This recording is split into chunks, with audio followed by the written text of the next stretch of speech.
Giving your horse a bath is a nice treat, especially in the warm summer months. It's not something I do every day, but once in a while, it makes it a lot easier to clean the horse.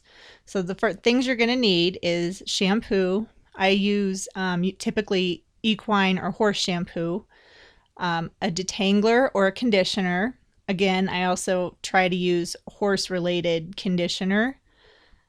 I use an old scrub brush that I will dip into the water, and some old cleaning rags. One that I will put in the water, and others are for like eyes and nose and stuff. So what I've done is I put hot water into this spare bucket, and now I'm going to dump some shampoo in there. If I found that if you mix the shampoo in the water, you're not going to put too much shampoo onto the horse, which will take a long time to rinse off. And then basically just agitate the shampoo in the water, and you'll start to get suds in it, because as the shampoo mixes, it creates the bubbles, which is really fun. I like bubbles, and this is what it looks like. So once that's done, I'll take a rag, put it in there too, and then I go and get Frisby, my trusty steed, and we get ready to wash him. The first thing you're going to do is take a hose with the sprayer. The sprayer is nice to have because it controls how fast the water comes out, and then you don't have water just running all over the place while it's not being used.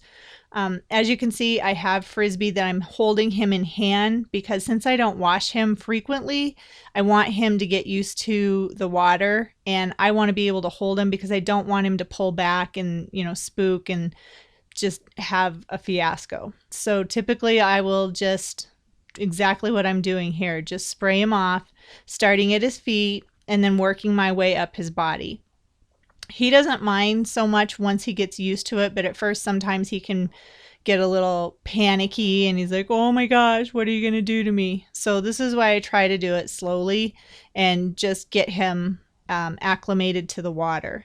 So once I've got him all nice and soaking wet, I'll take him back over to my tie rack, and then I will start to scrub him. And the brush I was using, it's just an old brush that I had. It's synthetic and it's really soft, so it is nice to scrub him.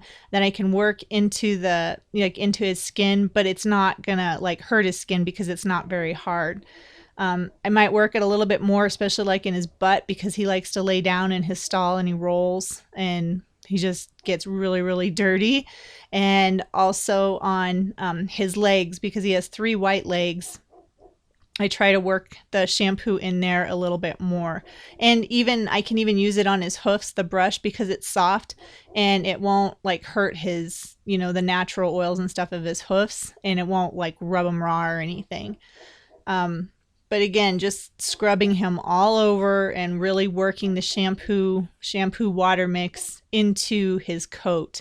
And in this video, I'm pretty much showing you that I'm doing it on one side, but I did do him on both sides. But I didn't want to show you a 30-minute video on Frisby getting soaped up. So this is basically me doing one half of him. And right now I am dipping his tail into the soapy water, because that's a lot easier, and I don't want to keep spraying between his legs with the really cold water. But yeah, that's just me soaping up Frisby and making it so he's gonna be nice and shiny, and he'll be all clean. And I'm still scrubbing, and now this is where I actually will take a little bit more shampoo, and after I really soak his tail, because I don't brush his tail a lot, actually probably hardly ever. But what I do is I use my detangler on him, my homemade detangler. So I want to make sure his tail is really nice and clean. So I'll take a little bit of extra shampoo and really massage it into his tail. Because actually after I made this video, I actually also did a video on how to trim a horse's tail. And I wanted to make sure his tail was squeaky clean and soft, so I didn't rip out any of his tail hairs, because as you can tell, his tail's pretty fine and he doesn't have a lot of tail. So once we've done, he's all sudsed up and ready to get rinsed off. So again, I'm taking him away from my tie rack, because as you can see in the in the video on the ground, there's a lot of dirt, especially over by my little red barn, which is my feed room. And I don't want to make it a muddy mess. So this is another reason why I take him away from the barn area to rinse him off and get all of that sudsy shampoo off of him. And that's up by his neck and up by his pole area and the top of his mane. That's the one place that he really gets a little sensitive, and he doesn't really want me playing up there, and he doesn't like the water running up there.